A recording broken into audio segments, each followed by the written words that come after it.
Bonjour tout le monde. Aujourd'hui, on va résoudre un exercice sur l'application des règles trigonométriques de base. Voici l'énoncé de l'exercice. Il nous demande de calculer la mesure du côté BC, sachant que le côté AB est égal à 52 cm et l'angle BAC est égal à 60 degrés. Je vous rappelle d'abord les formules trigonométriques de base. Je vous rappelle aussi le moyen mnémotechnique pour les mémoriser. C'est le fameux mot SOHCAHTOA qui veut dire, par exemple, pour les trois premières lettres, sinus est égal à l'opposé sur l'hypoténuse. Cosinus est égal à l'adjacent sur l'hypoténuse. Et la tangente est égale à l'opposé sur l'adjacent. Premièrement, je vous rappelle aussi que ces formules s'appliquent uniquement et seulement sur un triangle rectangle. Elles s'appliquent aussi uniquement pour les angles qui ne sont pas rectangles. Parfait. On va identifier donc les côtés du triangle. On voit tout de suite ici que BC est l'opposé à l'angle considéré. On voit tout de suite que le côté AC est l'hypoténuse parce que c'est le plus long. Donc celui qui reste est bien sûr l'adjacent.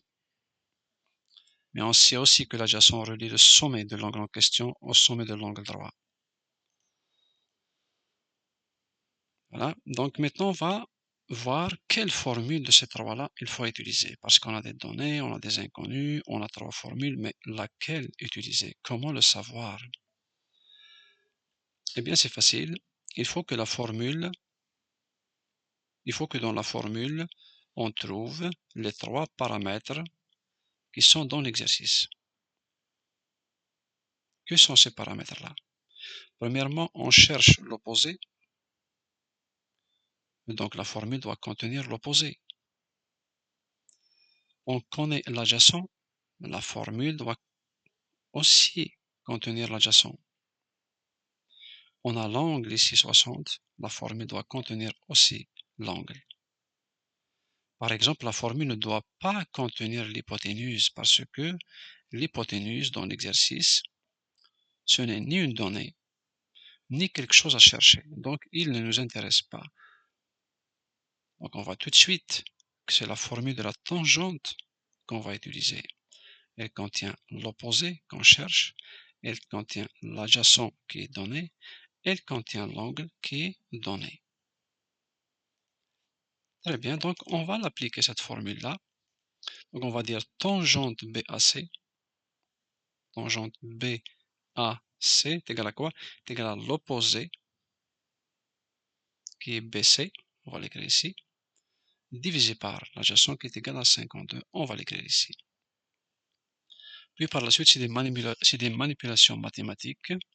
On va utiliser la formule de la croix, le règlement de la croix, qui consiste à dire que numérateur de la première fraction multiplié par le dénominateur de la deuxième fraction doit être égal au produit du dénominateur de la première fraction multiplié par le numérateur de la deuxième fraction. Ça nous donne ceci. Donc, tangente BAC multiplié par 52 égale à BC multiplié par 1. Ici, on a divisé par 1. On a le droit, c'est pour former un petit peu la fraction pour pouvoir appliquer la méthode là de la croix. Puisqu'on cherche BC, donc on va essayer d'isoler BC. BC multiplié par 1 est égal à BC. Donc ça donne ceci. BC est égal à 52 multiplié par tangente BAC. BAC, on le connaît, c'est 60 degrés. On le remplace. Et puis on va utiliser la calculatrice scientifique pour calculer ça. C'est la calculatrice scientifique qui va nous permettre de calculer tangente 60. On va multiplier ensuite par 52 pour trouver la longueur BC. On va utiliser la calculatrice. Donc on va dire 60. On va aller ici dans les fonctions trigonométriques. On va cliquer sur tangente. Ça c'est la tangente de 60.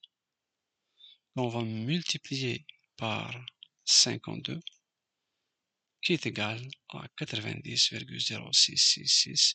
Nous, on va arrondir au centième, donc on va dire c'est 90,07. Parfait. C'est ce qu'on a écrit ici.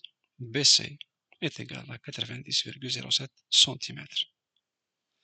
L'exercice est terminé. J'espère que vous avez bien saisi, que vous avez bien aimé, et à la prochaine.